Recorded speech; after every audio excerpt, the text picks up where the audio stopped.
आसंता 14 तारीख दिन भोट चोरी संपर्क में गोटे विराट जन आंदोलन होगा जाऊँगी। बहुत बड़ा रैली रामलीला मैदान रे हेबो।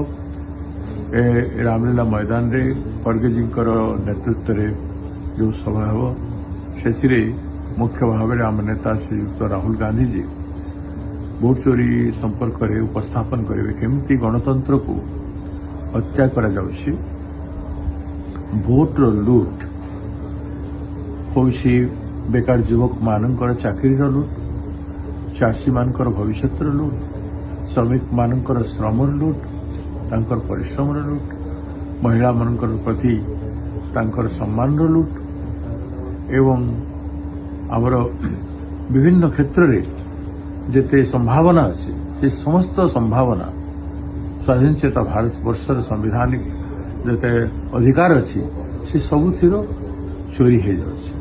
तेणु भोट चोरी न रोकिले समस्त सम्मान स्वाभिमान इंस्टीट्यूशनल रेस्पेक्ट ये सबू रोकब ना। तेणु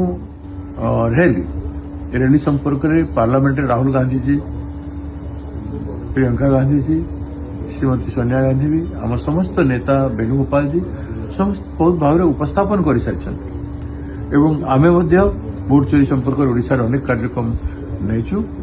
रैली पर आहरी आगु व्यापक कार्यक्रम हम देशर स्वतंत्रता को, स्वाधीनता को, संवैधानिक अधिकार को बंचेवाटा कांग्रेस पार्टी दृष्टिकोण में सबुठ बेसी महत्वपूर्ण।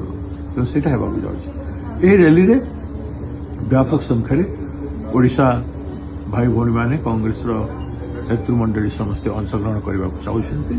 तेणु ए रैली रे सक्रिय समस्त अंशग्रहण करने निवेदन